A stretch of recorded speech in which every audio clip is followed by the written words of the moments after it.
Welcome in to I Remember My First Time. Oh, don't be nasty, Jacob. Not that first time. Damn it! This is a podcast about cinematic awakenings, Well, I like the sound of that. where we talk about movies we love with someone who just popped their cherry to that movie. All right, this is getting better and better the more we talk about it. Jacob, are all the movies we do on this podcast going to be good movies? God, I hope not. Do we like shitty movies? Oh, we love shitty movies. Sometimes even more than good movies. Are we critics? Absolutely not. But do we love movies? Oh, we love the shit out of movies. And this week's literal masterpiece is our first kids movie we've done so far on this pod. Yeah. The 2002 The very 2002 live action Scooby Doo. Jacob, I'm still the best looking protoplasmic head here. BJ. Melvin Dooley is my cousin. Oh, I am BJ Leica, and I'm thinking about frosting my tips. Joined as always by me, Jacob Beakus. And yes, I do have a real Scooby Doo tattoo. I'm looking at it right now. It's real. It will not come off. And mine's a little cool. His eyes are bloodshot. His collar is red, yellow, and green. And instead of SD inside his name collar, it's a pot leaf. Which is how Scooby Doo should be portrayed, because he's a stoner dog. 100%. And today, we have a first-time guest with us, our pessimistic producer's partner, and our pessimistic producer is my brother-in-law. Today, we have my sister, the one, the only, grade A. You thought I was going to say bitch, but I wasn't. I did not think that. My sister, Victoria Ekus. Woo! Hello. Thanks for having me. We're excited to have you. You wouldn't let up on us. You're like, when am I going to do the pod with y'all? I'm like, Jesus Christ, girl. It's honestly an honor to be here for the Scooby Doo podcast. One of your favorites? Or just very influential to your childhood? Very influential to my childhood. One of my favorites, but I have the tattoo. Exactly. That's why it's an honor, is he is the dude. The Do. All right, BJ. Give us a little movie introduction. HBO Max describes the live-action Scooby Doo as 2 years after Mystery Inc. closed its doors. Scooby Doo, Fred, Daphne, Shaggy, and Velma are individually summoned to Spooky Island to investigate a series of paranormal incidents at the ultra-hip Spring Break hotspot. Okay, a little long-winded. HBO's usually a little better at these, but they didn't need to list every character's name. I know who the mystery gang is. yeah, it's Scooby Doo. Yeah. But wasn't a horrible movie summary. Agreed. Just long-winded. Tell me what IMDb, Rotten Tomatoes, and Meta. 5.2 out of 10 on IMDb. Okay, that's fair. 32% on Rotten Tomatoes, That's a and little low. 35% on Metacritic. That's kind of Wow. high for Metacritic for what I would assume for this movie. I think it's too cute to give it like a 0, right? I can see critics liking it, though, for certain aspects. It's just too cute to give it. I mean, James Gunn wrote this fucking movie. Yeah, it's too cute and it's too fun to give it a literal 0, right? Yeah. Roger Ebert liked this movie. Roger Ebert hated this movie. Damn it. Okay. 1 star Fuck for him. Roger. Fuck him. So, you can see why I thought Roger would like this movie, right? Yeah, because it is what it doesn't pretend to be anything Yes. it's not. That's Roger's big thing, is he doesn't want things to pretend stuff they're not. I mean, he gave Batman and Robin like 2 stars out of 4. Yeah. And I figured this would be in that range for him. For sure. And, you know, he says he doesn't know Scooby Doo, so maybe there's a bunch of like homages that he didn't get. And I guess he's somehow never seen the television show. What kind of shit childhood did Roger Ebert have? I don't know when Scooby Doo came out. But The 60s. yeah, he was an adult. He was writing for the Chicago Sun-Times in the 60s. Was he? So maybe that's what it is just because there was a lot of unmasking and like, wow, Scoobs stuff where if you didn't see That the was really cartoon, That's a pretty good. you would be like, what is going on here? He didn't find it very charming at all, and he hated the look of Scooby-Doo. Fuck him. Fuck you, Roger. Normally me and you are friends, but fuck you. I do like how he ended the review. I pray, dear readers, that you do not send me mail. That's right, mail. Explaining the genius of Scooby-Doo and attack me for being ill-prepared to write this review. So at least he admits it. But Yeah. the mail part really got me on how old this movie was. Because I had to read it. I was like, did he say email? No, he said mail. But that's what I got for the reviews. Box office and budget, Jacob? Box office and budget. The budget was pretty fucking high. How much? I know we don't do this anymore, but guess on this. Budget, I'm thinking in today's money about $100 million. Okay. In today's money, it's $139 million. Good God. Wow. But in today's money, it made $408 million. Okay. And I don't know how much can be attributed to this, but it was one of the few movies showing a trailer for Harry Potter and the Chamber of Secrets when it was released in theaters. It was reported that many people, especially those who weren't Scooby-Doo fans, paid their money for the film only to leave after the trailer was shown. This was and of course, this was before online trailers. Clearly, as you were mailing Roger Ebert your thoughts on his review. Which, I'm a Harry Potter fan, but how douchey does that sound? Just to leave after the trailer. You're not a Harry Potter fan? I am a Harry Potter fan. I said I'm a Harry Potter fan, but how douchey does that sound to show up to a movie and just leave after the trailer? I mean, movies weren't like dirt cheap in 2002. Movies have never been dirt cheap. So to go drop whatever $7 at the time to watch a trailer and leave? I mean, it was a big deal, but how are you going to pass up Scooby-Doo? Exactly. Yeah, just might as well just stay for Scooby-Doo at that point. Figured, okay, I spent $3 to see the trailer, so I only spent $4 to see Scooby-Doo. But surely, I mean, I would guess not even half of the 408 million is Harry Potter fans. I can't imagine it would it got to be less than 10%. So maybe even less that's than 5%. still so much money people going to see Scooby-Doo. It really is. That's awesome. Movie review. This was your first time seeing this movie. My first time watching the live-action Scooby-Doo. Ooh, Why doesn't The Virgin tell us what they thought about? It is extremely early 2000s. Okay. It does not age very well from a production, from a visual standpoint. It is silly. It's goofy. It's nothing I didn't expect. Mm-hmm. And I really enjoyed watching it, kind of. And as we've stated before, you got super stoned for this movie. Oh, yeah. I feel like it was my responsibility to the podcast listeners to do so.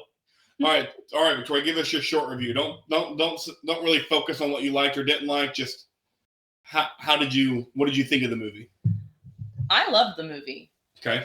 It's interesting. Back when I was younger watching this movie, I didn't see all of the innuendos. Mm-hmm. I wanted more. The pot referencing. Me too. I wanted more. Oh, it was awesome, Mary Jane. Yeah. Like that's my favorite name. That is my favorite name. It was great. Or them cooking in the van. Man, that one got me. Yeah, the cooking in the van was great. Because right after, like, as the first thing that said in that scene is, "This is Primo Man" by Shaggy. Yes. And then he goes, "Talk about getting toasted." Also, Shaggy's diet in that scene was basically the exact same diet I had when I was vegetarian. Oh, I got it. A chocolate-covered eggplant burger. That's basically the shit I would eat when I was vegetarian. Oh my god. I don't think I chocolate covered everything, but it was like eggplant with hot sauce. Jacob? Scooby-Doo tattoo yourself? Yeah, I love this movie. It's so amazing. From the moment it starts to the moment it ends, I am full on entertained. I'm never bored in this movie. It's awesome. It flies by. Yeah, it's a 90-minute movie. It felt like an hour. Yeah. It's incredible. Again, I was pretty high, but it felt like an hour. All right, so what'd you like about the movie specifically? How goofy and campy it was, and that they didn't try to go away from that.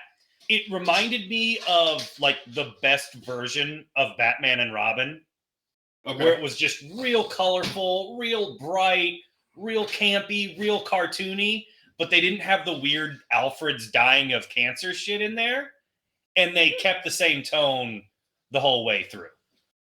Victoria? I like how well they portrayed the characters. It was really accurate to the cartoon. I thought so too, but you'd be surprised how many people rag on Freddie Prinze Jr. as Fred. Oh, get out of Really? here. I mean, get the fuck out of here. Shut the fuck up. His character is an ascot, basically. 100%. I'm just going to piggyback off what y'all said. I love the campiness. I love how they didn't try to be anything that they weren't. I loved how goofy it was. I loved all the jokes, the innuendos. I loved how the mystery wasn't that complicated or whatever, because why should it be? It's a Scooby Doo movie. Yeah. Sure. Like, it should be real easy. I did imagine in the Batman and Robin podcast, Joel Schumacher shouting, "Remember, we're shooting a cartoon here." Yes. I imagined him doing the same thing every day in this movie. 100%. What did you not like? It wasn't anything super good. Not that it's trying to be. My biggest complaint with this movie is more of a complaint on Hollywood. How pissed were all the Velma-looking actresses when they cast Linda Cardellini as Velma? Had to be super pissed.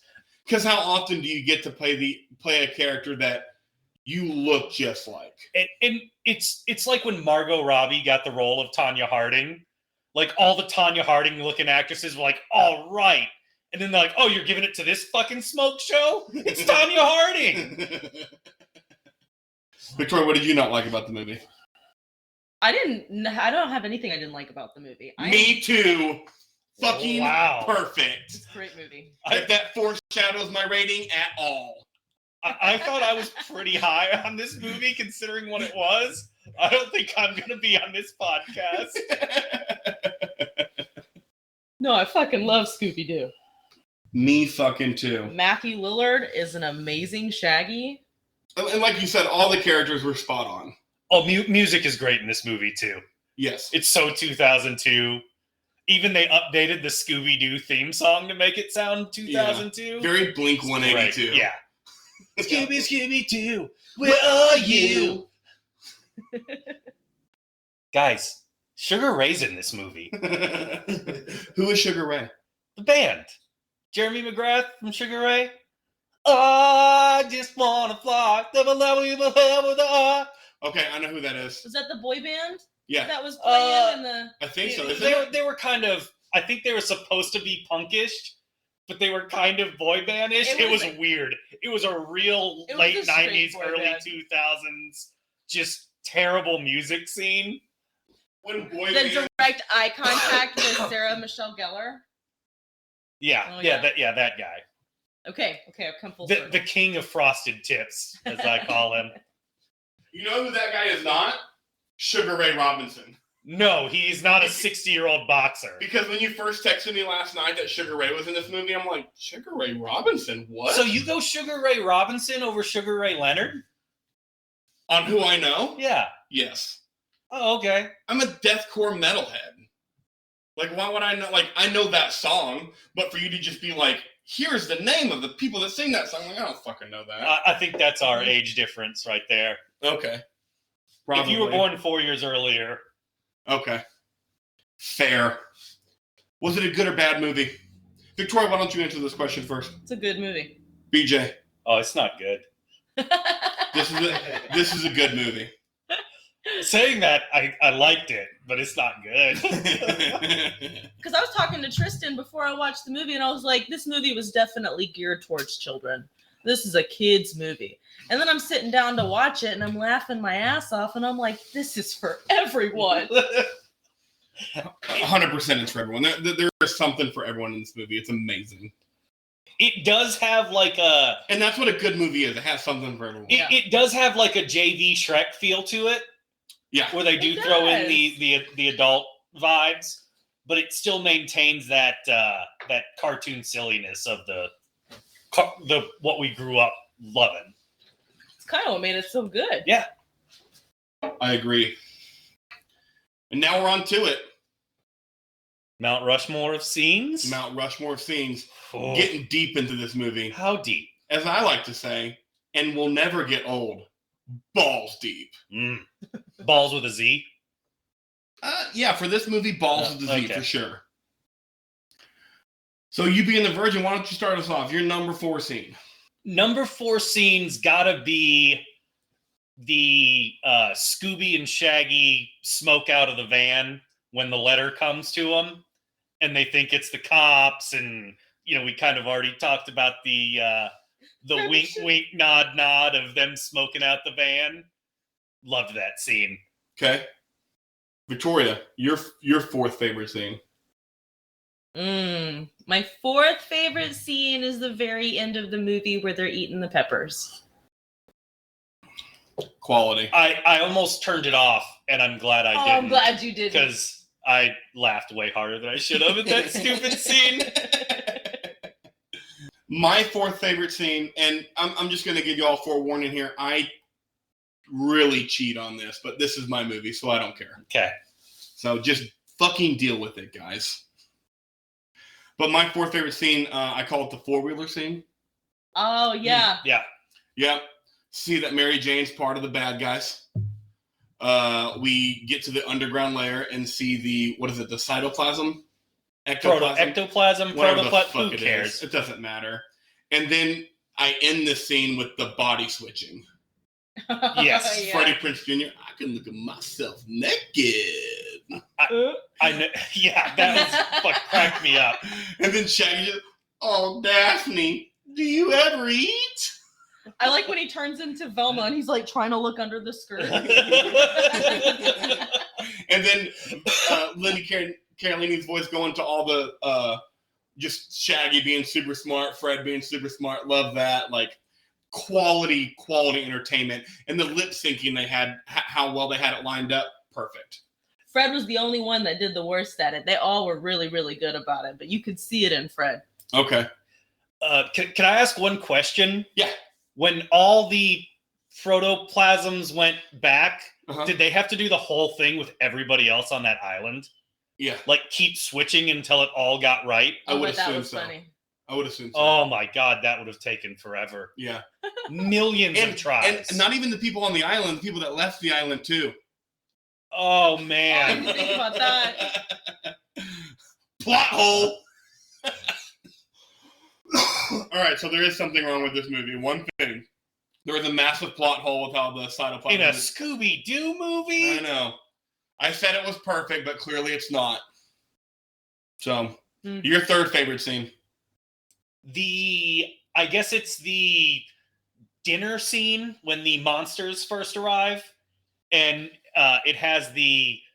I would call it Chekhov's gun, but it happens immediately after, where Freddy's like, there's no such thing as monsters, ghouls, and goblins. And immediately a monster shows up.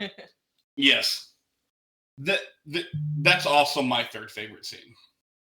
Wow. So I'm going to skip you just because I share the same scene. And I love the little tropes from the original Scooby Doo. Like you had Scooby filing the nails of the monster. Yep. Hiding behind the luggage, curled up like the luggage. Love that. Turning back and going back for the sandwich. I'm just like, this is OG Scooby Doo stuff. Love. Oh yeah, this scene was straight out of the cartoon. Yeah, and which is probably why it made my top 4 for sure. Me too. Your number 3 scene, Victoria. My number 3 scene, I guess, would have to be... In the third favorite scene. Drum roll. Yes, listeners, she didn't write it down. She tried to come in here raw dogging it. Please wear protection. I guess it would have to be... I'll share the same with you guys. Okay. It's a quality That's third favorite fair. scene. This scene, I think, has to be... It has to be on your top 4. Yeah, especially if you love the cartoon. It's not good enough to be higher than 3, but it has to be on your top 4. Agreed. So, anything we didn't bring up out of the scene that you want to bring up, or you just seconding everything we said? In that particular scene, I kind of like right before it, whenever Velma is talking with the guy at the bar. Oh, the guy that And looks she's- like young, skitty Eddie Guerrero. Yes. I wanted him to pull the Three Amigos on one of the monsters. That joke was for Jacob, not you. I don't know, you might. No. Okay, that was for Jacob. She Right did on watch my head. wrestling with us as we were growing up, but a little too young to get it all. But John to Cena know- was my guy. To know the Eddie Guerrero moveset. yeah, she was more in the John Cena era. Okay. She's too young for the Attitude era.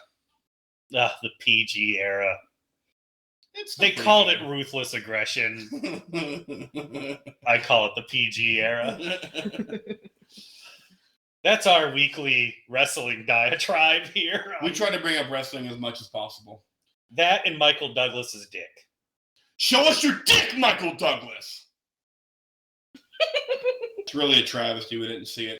The body switching scene. Okay.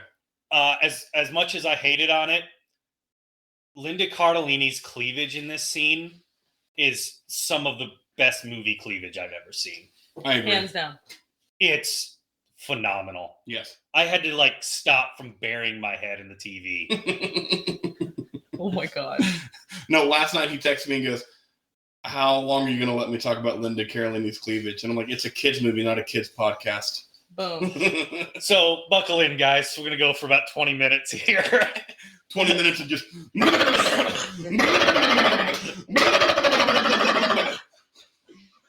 I think I said all I needed to say that you haven't. Body switching is hilarious. The first thing looking down your shirt, of course. I would look at myself naked. I would do it in the first 10 seconds. The only thing I wish they had was I wish one of the, Velma and Shaggy would have went to take a piss or something like that. I'd Standing peed up. as a woman, too. Yeah. No. A woman should have peed as a man standing yeah. up. For sure. Yeah. A woman should have peed Yeah. as a man standing up, and then a man just unloading the waterfall that is women's peeing. Oh my god. Would have been great. Yeah, I see your doctor degree's coming in real handy there. You know it. Oh my god. Like I said, it's a kid's movie, not a kid's podcast. We do cuss less than Taylor Swift does in her new album. We're starting to, anyways. I calculated it. We do. Nice. Fuck yeah. You calculated it? Yeah. Oh, I didn't even know. This guy's got a hard on for Taylor Swift. Oh, you do? Taylor Swift's welcome on this podcast anytime. Yeah, we're big Taylor Swift fans here. Picture to burn. That's right. All right, your I second love favorite Picture to scene. Burn.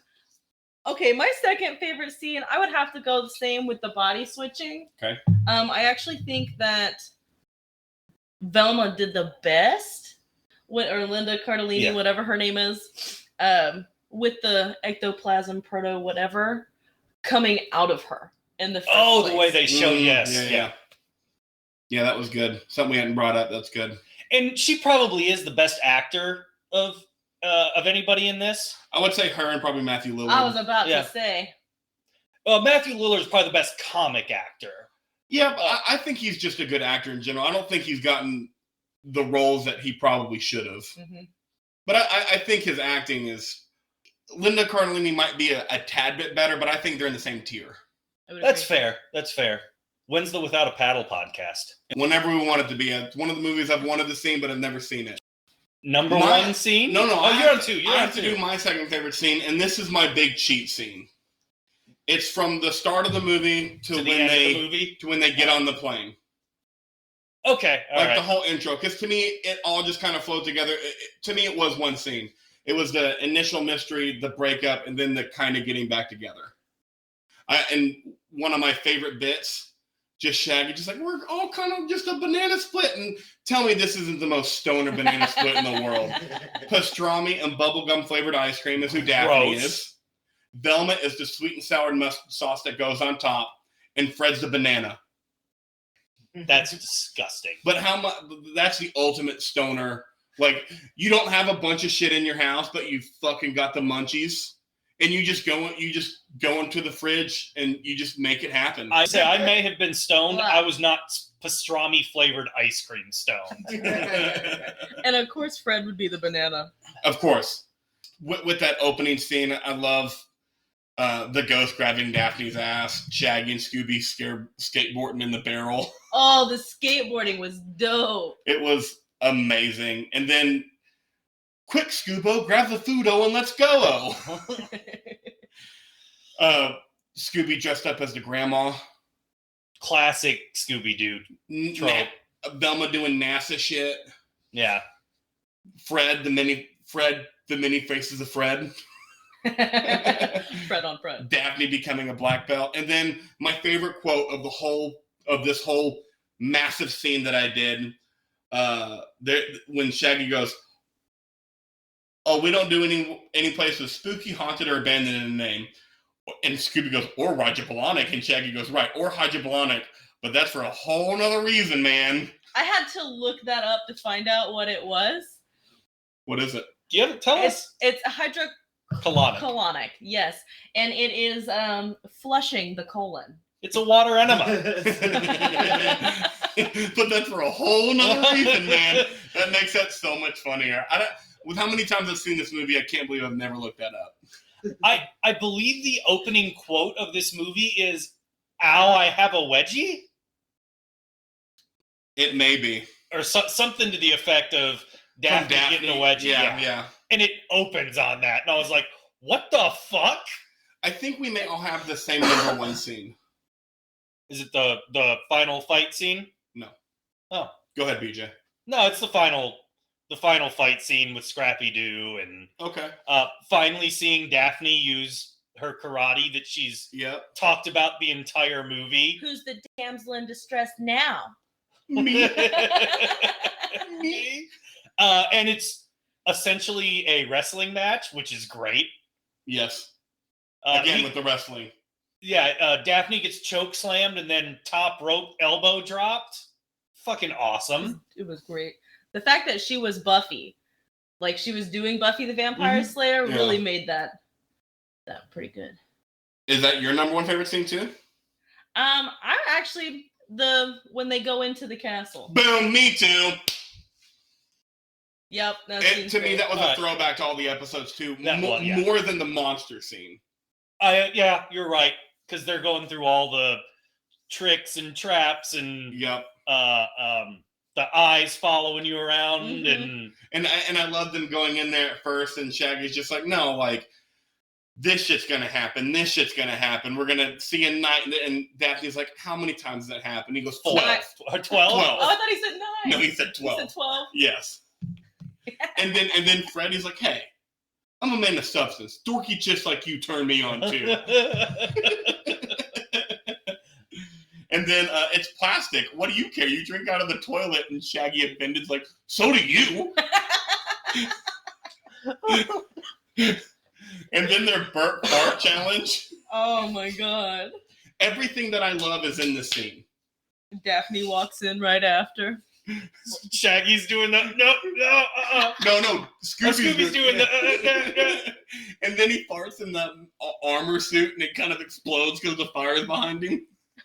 He blue flames the fire, yeah. Yeah, that's my number one. I thought that was going to be yours for sure too, but it makes sense that the final scene had to be on one of our Mount Rushmore. Yeah. So I'm glad you did it. All right, that was the Mount Rushmore we can pull out now. Hey, that's the first time I made a pull-out joke. Can we talk about the entrance onto the island? Yeah. And Mr. Bean's in this movie, yes. guys. Love Mr. Bean. Love yes. Mr. Bean. That's really the only reason I wanted to bring that scene up, because I love Mr. Bean. Yeah, and then him at the very end of the movie where he crawls out of the crawl space. Yes. You can tell it's 3 people who didn't grow up with cable, because we're like, Mr. Bean was big for our childhood. Yeah, 100%. All right, movie-related talk. BJ, what is it this week? Apparently you guys think so, but can they actually make a good live-action cartoon movie? We're talking about it They right did. now. Yes, Yeah. this one. But, man, what are the ones that are bad? This one to you. Rocky and Bullwinkle. Avatar: The Last Airbender is maybe the worst movie I've ever seen. What's the Brendan Fraser movie? Looney Tunes Back in Action. No. That one was good. Oh. It was a Rocky and Bullwinkle one, wasn't it? Rocky and Bullwinkle and What was it called? where he's the Canadian Yes. Dudley Yes. Do-Right. Yes. Dudley We were talking Do-Right, about it the Rocky other and day. Bullwinkle. What was the other one I said? Whatever. Horrible movies. Avatar: Last Airbender. I hear Horrible. a lot of people have issues with a lot of the what's the Japanese cartoon Dragon Ball Z stuff that people like. Oh, What's the that live called? action Dragon Ball Z is garbage. No, Utter but what are garbage. those types of movies? Anime, yeah. A lot of people hate the live action anime stuff. Yeah. hard It's to just do it because you can right. do so much with anime, and you have to leave so much of that out when you do live action. Yeah. It is hard, and like this movie may be as good as you can make a live action cartoon. Yeah. Just don't pretend it's anything more than a cartoon. Well, in the way that like they worked with Scooby, like because he wasn't there. Of course. Like it was That super interactive. that's another argument on how good Matthew Lillard was at Yes. acting in this movie, because there was no Scooby. Oh, he's talking to a tennis ball. Yeah. So yes, they can make one according to me and Victoria, but according to BJ, they cannot make a good live action cartoon. Is that what you're saying? They can make an enjoyable one. I'm not totally sure they can make a really good one. But like we've talked about on this pod before, not all enjoyable movies are good movies. That's true. That's what this was for me. Yeah. I enjoyed it, but I think by no means do I think it was Well, good. I'm pretty sure one of our Christmas movies is going to be an independent film called Santa Jaws. That's not going to be good, No. but it will be fucking entertaining. But you guys even admit, as much as you like this movie, it is incredibly hard to make that live action cartoon. Oh, Oh yeah. yeah. They barely did it with this movie. There could have been one wrong thing. And when we get to the trivia, there are things that they could have done to make this movie even better, and I hope they do at some point. Okay. Oh, I don't want them to remake this movie. At some point, nah. I'm not talking about Scooby's remaking it. I'm talking about making a new Scooby-Doo film. gold. No, yeah. See, I think it'll kind of kill it for me with the way that they do the animation, the live animation now, like from The Lion King. The animals looked Oh yeah. overly I don't real. know. But in a cartoon remake, the one cartoon character kind of has to be goofy. Yes. Yeah. Like I don't think you can make him look too real. No. All right, character breakdown. We have to start with Scooby-Doo. The movie's called Scooby Doo. I'm 99% confident that the voice of Scooby-Doo is the original voice in the original show. Okay, I'll take your word for it. So that was cool. I mean, I couldn't tell the difference, but it's been years since I've seen a Scooby Doo. Yeah.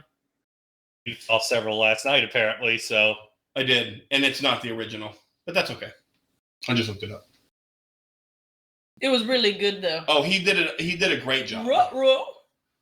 Raggy. and Or I hydrocolonic. That's a whole nother reason, man. Like I did not expect that to come out of Scooby's mouth. there's a water enema joke in this movie, guys. Like what were they thinking? Like who comes up with that thought for the script? I don't know. But that's for a whole other reason, man. That might be the funniest joke in the whole movie now that I know what it means. I do like how the perfect soul is the dog. Yes. Yeah, because dogs are perfect. Right. I'm a sacrifice. That's not a good I need you to be a sacrifice. A sacrifice? Hey, that's a picture of me.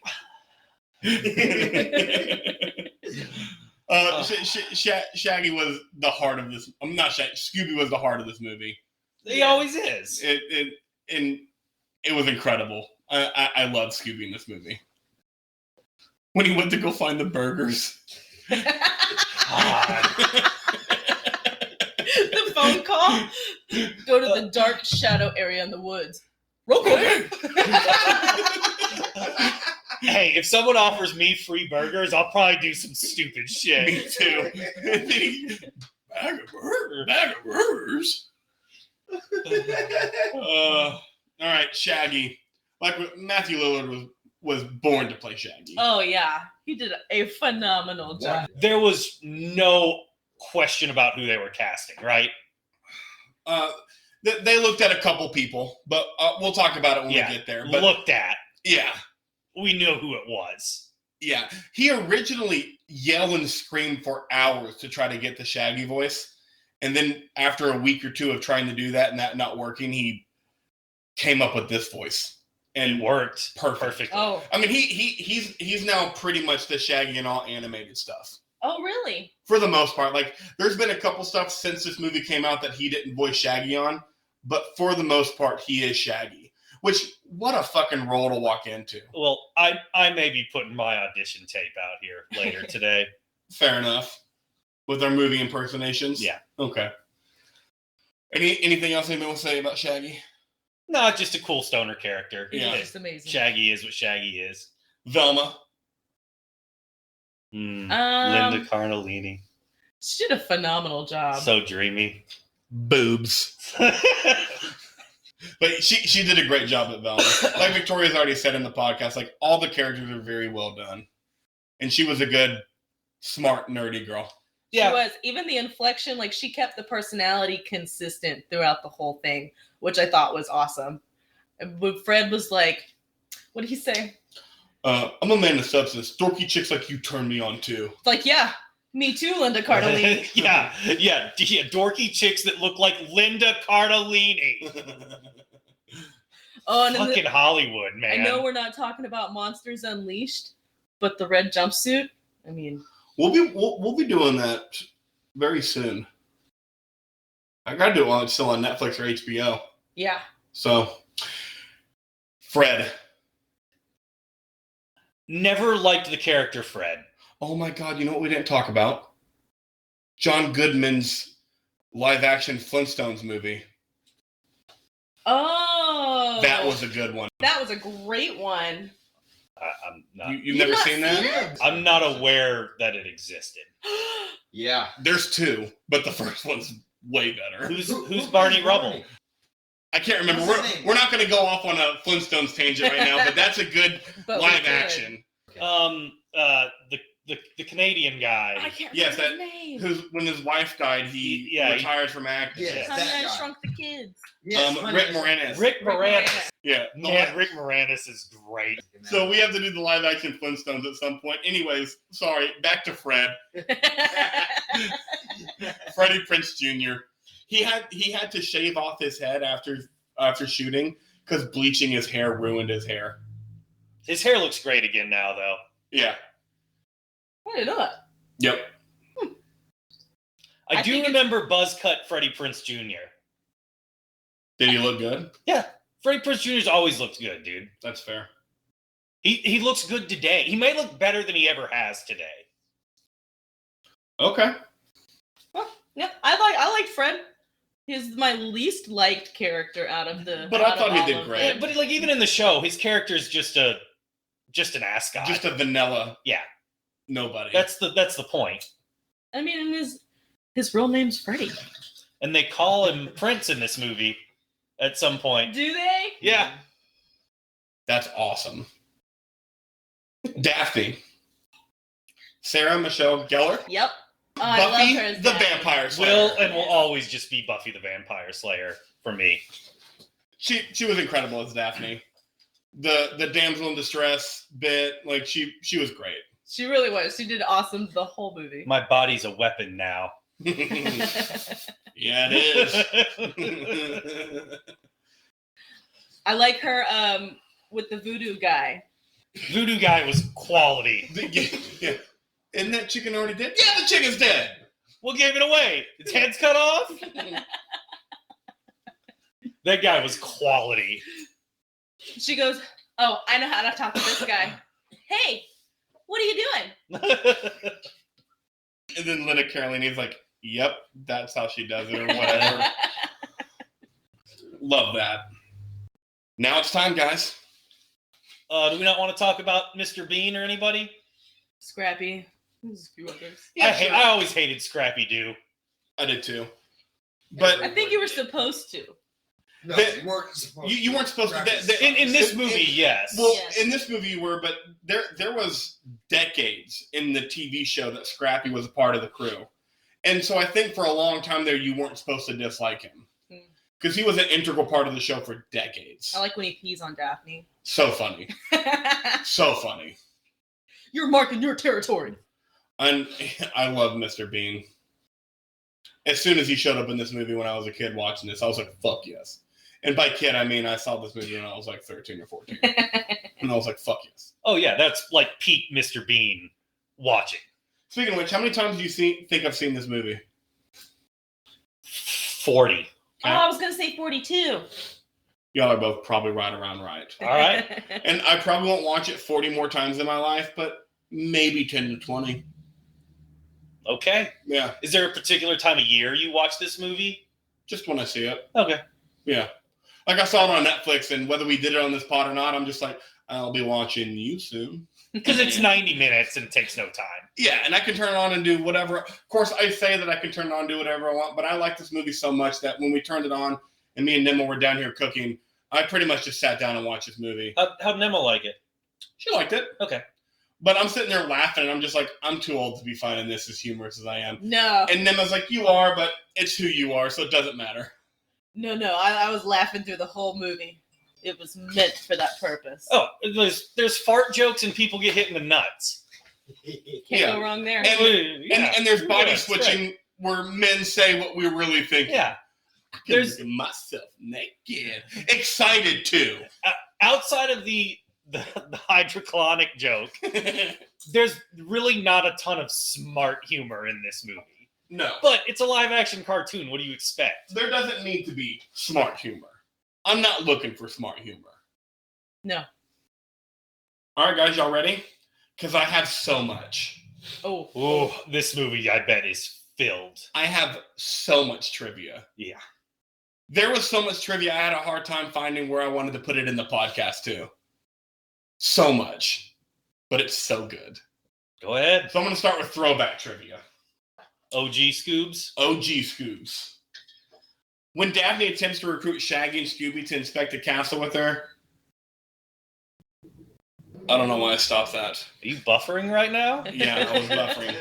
So in me and Victoria's number one favorite scene, when Daphne's trying to get Scooby and Shaggy to come into the castle with her, all the stuff that she's saying on why they don't want to go into castles, paintings with eyes that watch you in suits of armor that you think is a statue of the guy inside that follows you around every turn.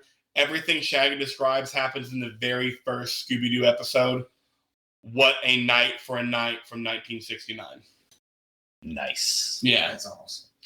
Frank Weller, who has voiced Freddie Jones in all the Scooby Doo cartoons, provides his voice in one of the evil creatures in the movie.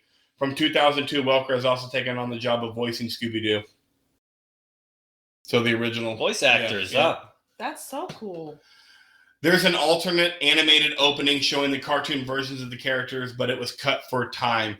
This sequence also featured a rendition of Scooby Doo Where Are You theme by artist Shaggy, part of which appears in the final film. Like Shaggy wasn't me, Shaggy? Yeah. Right? Dope. They caught me with the sandwich. Wasn't me. me. I was eating all the peppers. Wasn't me. I even stole some Scooby snacks. Wasn't me. Shaggy is a strict vegetarian in this film. Casey Kasem, Shaggy's original voice actor, insisted that Shaggy become a vegetarian during production of Scooby Doo Where Are You? Though this was not always the case in various spin-offs. Yeah, he, Okay. you So know, in the original he cartoon- gobbles some sausage. Yeah. It's ironic that Scooby Doo eventually became a live-action movie because the gang featured in Scooby Doo Where Are You? And its remakes is actually based on real actors' characters from The Many Loves of Dobie Gillis from 1959, a live-action sitcom from the same network. Fred is based on Dobie, Shaggy Maynard, Velma is Zelda, and Daphne is Talia. So for any of those, the many loves of Dobie Gillis fans out there. There are none listening to this podcast. You don't know that. People like classic shit sometimes. But yeah, probably none. This was the last Scooby Doo project franchise to be created and produced by both William Hanna and Joseph Barbera. Hanna died on March 22nd, 2001. Hanna-Barbera is two different people? Yeah. Yep. Now you know. And this is also the very last Hanna-Barbera live-action movie. Yep. Now, regular old movie trivia. The idea of a live-action Scooby-Doo movie languished in developmental hell through most of the 1990s. In 96, Jim Carrey was attached to play Shaggy, and Sarah Gilbert was attached to play Velma. At one point, director Kevin Smith was attached, but later dropped out. What? No! What? Later, Mike Myers accepted the project and was one who most often had the name linked to it. Myers' friend Janine Garofalo was supposedly tapped by Myers to play Velma. Eventually, even Myers had to leave the project. It's a straight-up stoner movie if Kevin Smith is attached to it. Why don't Jay and Silent Bob just get a dog? Oh, solve Well, crimes. they have a monkey, bro. That's true. Sorry, an orangutan. The film was originally set to have a much darker tone, essentially poking fun at the older cartoons, and was set for a PG-13 rating. Shaggy was set to be a stoner, Velma and Daphne had a side relationship, and there were many marijuana references. According to Sarah Michelle Gellar, after the cast had signed on, there was a change and the film became more family-friendly. Okay. So she did that? Yeah. I kind of always thought Velma was gay. She gives the vibe.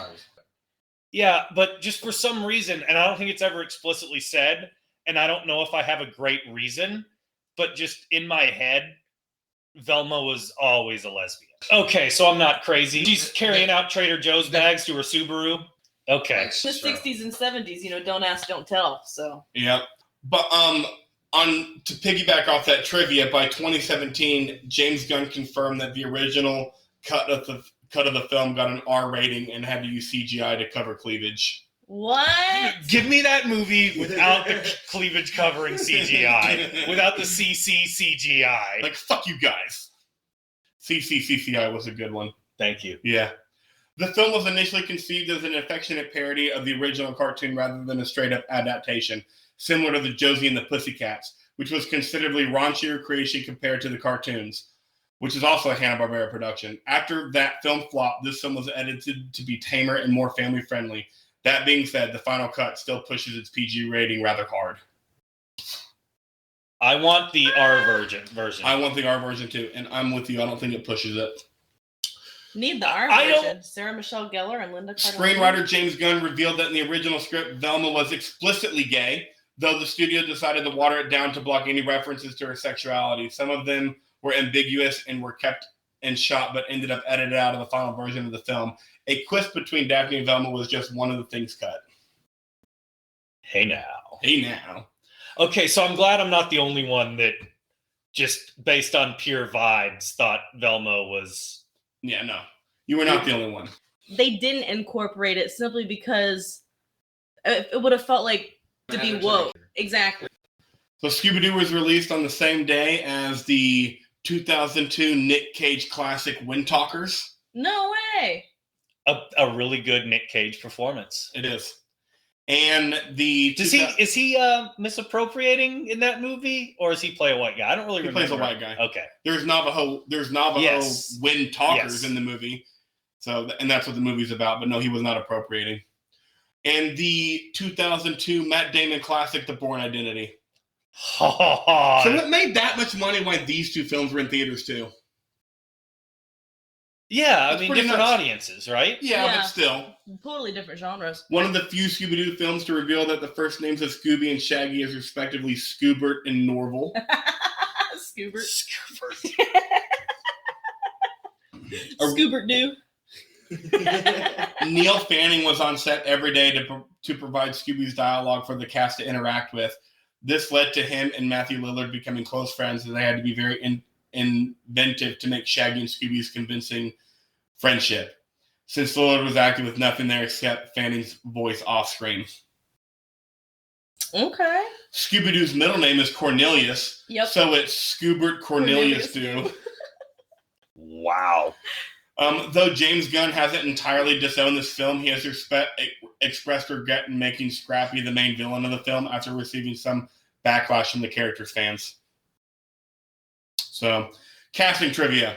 The director, Raji Gosnell, wanted a real-life couple to play Daphne and Fred. His first choice was Sarah Michelle Gellar and Freddie Prinze Jr. Oh, really? Yep.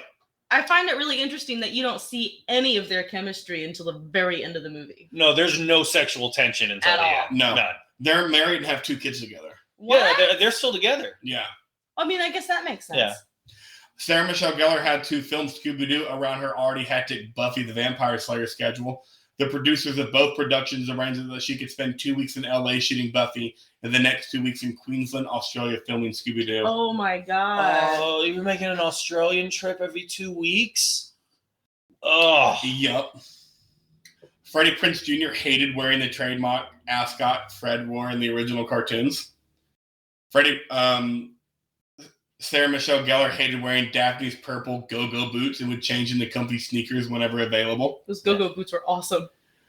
In Buffy the Vampire Slayer, the group of teenage monster hunters occasionally refers to themselves as the Scooby Gang or simply the Scoobies. The Scoobies. Yeah, which I thought was cool. Freddie Prinze Jr. and Sarah Michelle Gellar read the script separately, not knowing each was doing the same. Really? Yeah, that's fucking crazy. Matthew Lillard was cast as Shaggy because of his performance in 13 Ghosts. Interesting. What? Nope. 13 Ghosts. Okay. As the gang arrives on the island, Mondavarius says it's a dead world after all, a variation of It's a Small World After All, being the theme song of the Disney ride, which he sung as Zazu in The Lion King. Because he's the same voice actor. I didn't know that. Yeah. Neil Patrick Harris was also considered for the part of Shaggy, along with Mike Myers. That would have been bad. Christina Applegate was considered for the part of Daphne. That would have been okay. Tim Curry, a longtime fan of Scooby-Doo and voice of Ben Ravencroft in Scooby-Doo and the Witch's Ghost, was offered the role of Emil Mondavarius. For years, it was rumored that he turned it down when he heard the movie featured Scrappy Doo. James Gunn later confirmed that this rumor was not true and the story was completely fabricated. That would have been just fine. Tim Curry would have been cool as that character. It would have been great. Although, still love Mr. Bean. The band Weezer was asked to make appearances as actors, but rejected the offer. They rejected it? Come on. Yep.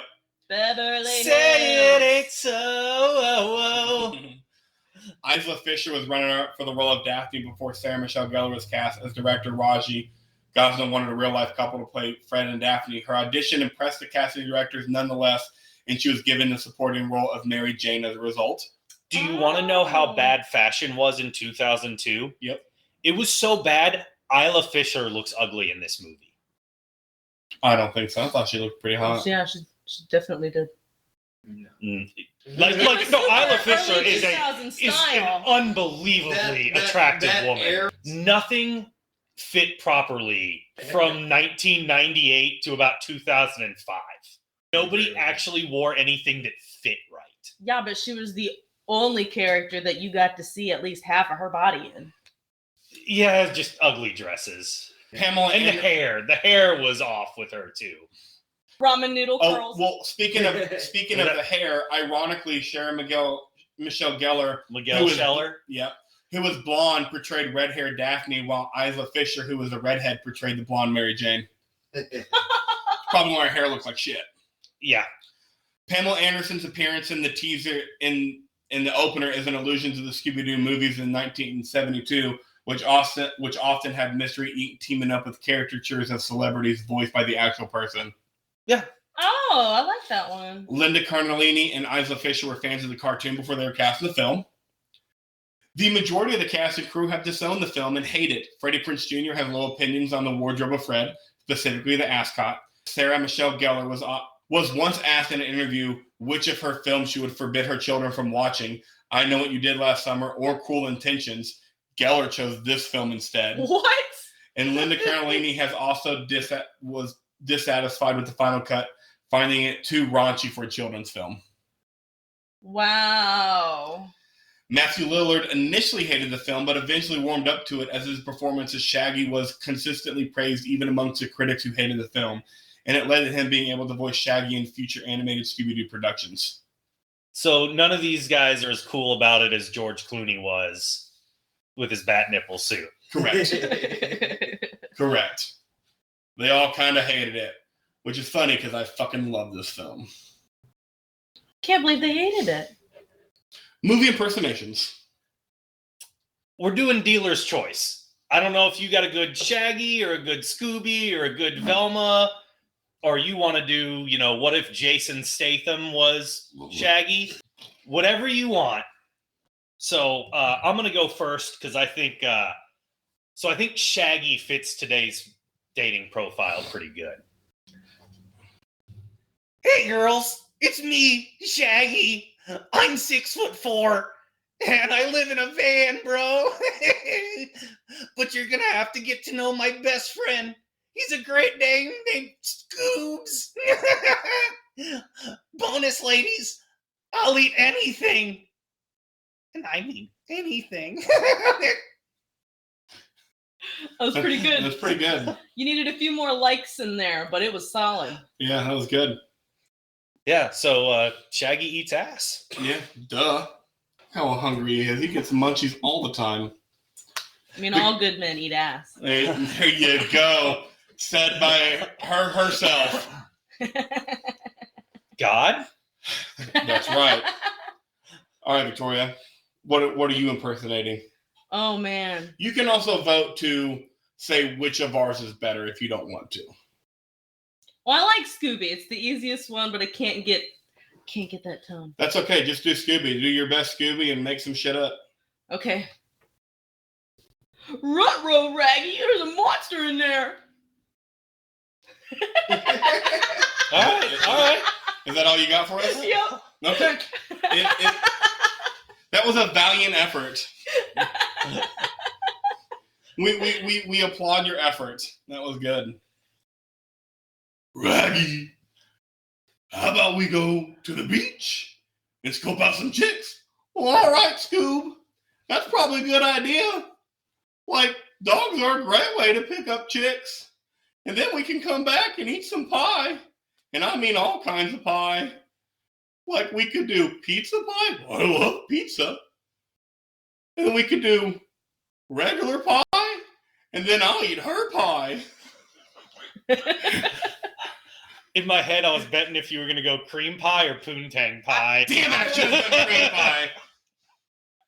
No, okay. He will eat anything. He will eat anything. BJ, I think yours was quality. Solid. Yeah, coming off a little sickness, so I was worried about how I was going to do this. I think it worked out better.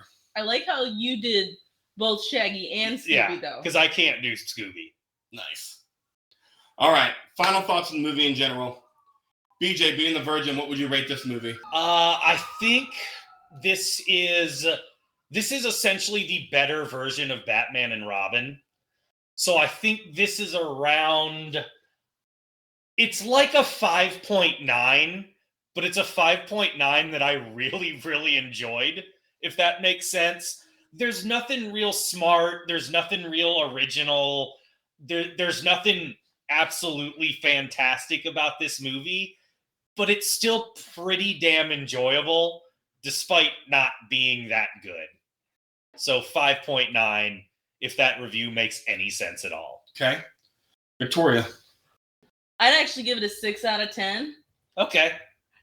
Being realistic with it, it met all expectations. Okay.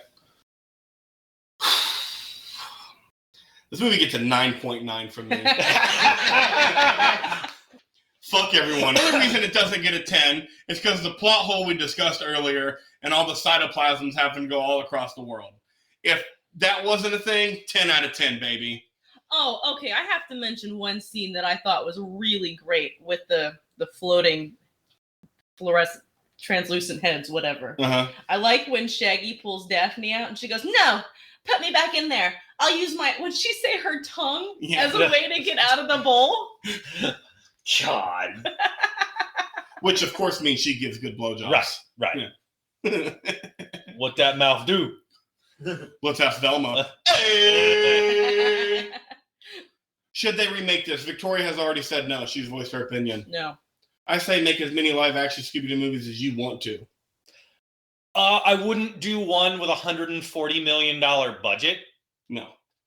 But especially with the streaming service getting involved, you can probably do an affordable one every year. And who cares? It's a extended episode of a cartoon. Why couldn't you do it every year? I just thought the acting was so beautiful that if they were to do another movie, one, it would be overacted, underacted, or have a bad cast. Nah. You have Matthew Lillard. He can do it. He can be Shaggy. You can find someone for a Scooby voice, and then that just leaves Fred, Daphne, and Velma, and you could get somebody. Like if you're doing the PG-13 or the rated R version, it doesn't have to be these guys, because then they're a little different. Like, give me a rated R version of this movie. Are you ready for my 2022 woke character pick of the episode? Yep. Megan Thee Stallion is Velma. Love it. I want this movie now. It's a Scooby-Doo movie. Who cares? It doesn't have to make sense. Megan Thee Stallion's Velma. Let's go. I want that movie. I love Meg Thee Stallion. I know you do. I'll watch it right fucking now. All right, now our newest segment. I don't know when I'm going to stop saying that, but our pessimistic producer's problem with this film. But he's actually going to read his own review. Tristan, our pessimistic producer, welcome to the pod for the first time officially. Hey, everybody. All right. Hopefully this is the last time I'm reading in front of a mic. Scooby-Doo is a stoner's wet dream. Any fan of the numerous animated versions of Scooby-Doo will love this film. Matthew Lillard is probably the standout performance. I would be hard-pressed to find an actor who could pull off Shaggy better than Matthew Lillard. The cast is positively perfect, and it's probably the only redeemable quality of this film. Nobody expects anything different from a Scooby-Doo movie, but in my opinion, they could have done far worse. I really wish Scooby-Doo wasn't a CGI monstrosity from my darkest hallucinations, and I had a better hope for the overall tone of his voice acting. There is nothing special or original about this movie, but it is saved by the comedic writing of James Gunn and performances of Matthew Lillard and Rowan Atkinson. If it weren't for Shaggy, and I can't believe I'm saying this, Scrappy Doo, this movie would be a complete dumpster fire. My final review of this film is, Jacob? I think you give this a thumbs up. You think I give it a thumbs up? Yeah. My final review is 4 Scooby Snacks out of 10. God damn it. 4? Yep. It's that 9 out of 10s are written the same negative way as 4 out of 10s. Fuck. It is an enjoyable film, but it is not a good film. All right. Heavily disagree. It's okay, Victoria. Me and you are right. Fuck these people. All right, so I've done something a little different, and I'm sorry. This pod is kind of dragging, but I think it'll be worth it. Okay. I have a number of reviews for this film by IMDb. I think people have hot opinions about this because movie. I wanted to do a number of one-liners and then 2 good ones because all the bad ones are wrong. And I wanted you to fucking know it. It's just the weirdest thing I've ever seen someone take a stand on. I'm dying on this hill, goddammit. So my first one-line review titled Shaggy. Shaggy is the best man that has ever lived. He has the power of a god. Lord Shaggy used 3.2% to make this movie the best movie out there. Yep, first review. Second review. A god. Second review. God's work. I really enjoyed this movie. It is the best movie I've ever seen. Truly a work of art. What's with all the religious implications in these? I'm nowhere near done. Third one-line review. Saved my life. This has the makings of a masterpiece. Nothing bad can be said about this film. Wow. Fourth one-liner. My magnum opus. That's the title. This movie is an absolute masterpiece. All the jokes will make you cry laughing. Oh, sorry, this isn't a one-line review. This is one of my actual good reviews. My magnum opus. This movie is an absolute masterpiece. All the jokes will make you cry laughing. They tell me I have used my full power to create this film. If I did that, you mortals would not be able to perceive the excellence. The truth is, I could only use roughly 0.003% of my power to create this film. In using this small amount of power, I made the director appear out of thin air along with the entire cast and crew. But when that had happened, this film was immediately completed, and now those people I created move along in an empty life, knowing that I created them and could just as easily destroy them with even less power. Wow. So this guy is God? Yes, correct. And then my last 10 out of 10, titled The Work of a Genius. This film is one of the greatest pieces of cinematic greatness I have ever seen. This was, without a doubt, one of the most blessed and sacred engagements of my senses in my life, rivaling only, perhaps, my baptism. Indeed, we speak of many of the great films. Indeed! Many of the great films and how we walked away from them with our perspectives changed and Walt just altered. With this movie was a rebirth of mine, especially my sense of humor, so profound that it may be classified as a genesis. It is an adjective. This movie is perpolitudinous. Don't know. Its entirety is luminescent. Its plot is unparagoned, and even its idiosyncrasies contribute to its divine nimbus. Nothing else is on par with its wonder. I thought I was baked watching this movie. 10 out of 10, a must watch. Although that last guy is welcome on the podcast. The God guy? No. Oh, yes. Yeah. And both of them are. Yes. Yes, God can come on this podcast if he's if he's not too busy. So God is Robbie Wilson 1, and the perhaps only rivaling my baptism is the most wag Jacob G23. Oh, you wrote that review. I did not write that review, no sir. All right, my 1 out of 10s, and I have a number of them too. those are going to be funny. By Jin Cho 12, titled "My Eyes, My Ears, Get It Away!" How this movie got a 5? This is the worst movie I've seen in my life. I enjoyed From Justin to Kelly more than I enjoyed this horrific excuse for a film. Sarah Michelle Gellar and Freddie Prinze Jr. should never be allowed to act again. Ever! If what they could even be considered acting at all, there is no excuse for this movie. Bad. First of all, a 5 out of 10 is usually a pretty shitty movie. This one's titled Scooby Doo. As far as cartoons go, Scooby Doo is one of the weaker, sillier offerings, so why anyone thought they could make a 2-hour movie out of it is beyond me. They didn't. What material did they think they were working with? Anyway, Decades worth. Anyway, I would never have watched this movie in my wildest dreams, even with Rowan Atkinson in it, but my 5-year-old son got the DVD. The script is stupid. The acting from Sarah Michelle Gellar and Freddie Prinze Jr. is insultingly lackluster, and the sexual innuendo ever present and offensive. For example, at one stage, Daphne makes it safely through a dangerous tunnel and starts half moaning, "Oh yeah, oh yeah." If you closed your eyes, you could be listening to Debbie Does Dallas. I'm not the sort of punctual parent that flips out if my kid accidentally sees someone's bum on screen or something. Yes, he is. But one thing I am getting sick of Hollywood is making kids cartoons into teen adult soft porn. Kids go to these movies, especially to see a big screen version of the cartoons they like, and instead are prevented with sickly adult material. My guess is that the producers know there isn't much genuine material to work with, so they just go for the sex card. That may work for 18-year-old guys, but as a parent of a small child is incredibly annoying. Wow. BJ, as a parent, what do you think? That guy's Mormon. There's nothing inappropriate to show a child.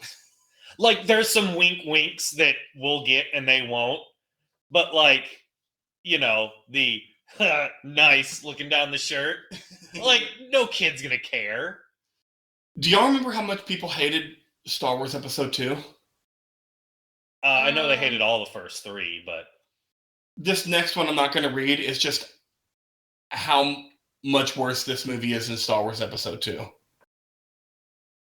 and how that could even be possible. Okay. Wow. Because episode 2 had Jar Jar Binks in it. So I thought that was pretty funny. But my last one, and this is the one that I say for last on the bad ones. I blame the devil for this, but good luck trying to suck More religious implications. Yes, I blame the devil for this, but good luck trying slap the cuffs on that greasy crook. That's the title. Why did this movie get made? How much money could this movie have possibly made to warrant its production and release? Whom are the villains so enamored with feces that they wanted to make this movie? Don't you ever think about it? Don't you ever wonder, what are the dark, insidious voices that collude daily to ensure the enshrined mediocrity? Are you telling me that the world makes things like the Nazi Party or this movie or global poverty and you don't fucking question it? All that misery has got to spring up from somewhere. It doesn't just magically appear. And what? You don't fucking notice? Don't fucking care? Goddamn fucking soul-crushing fucking bastards.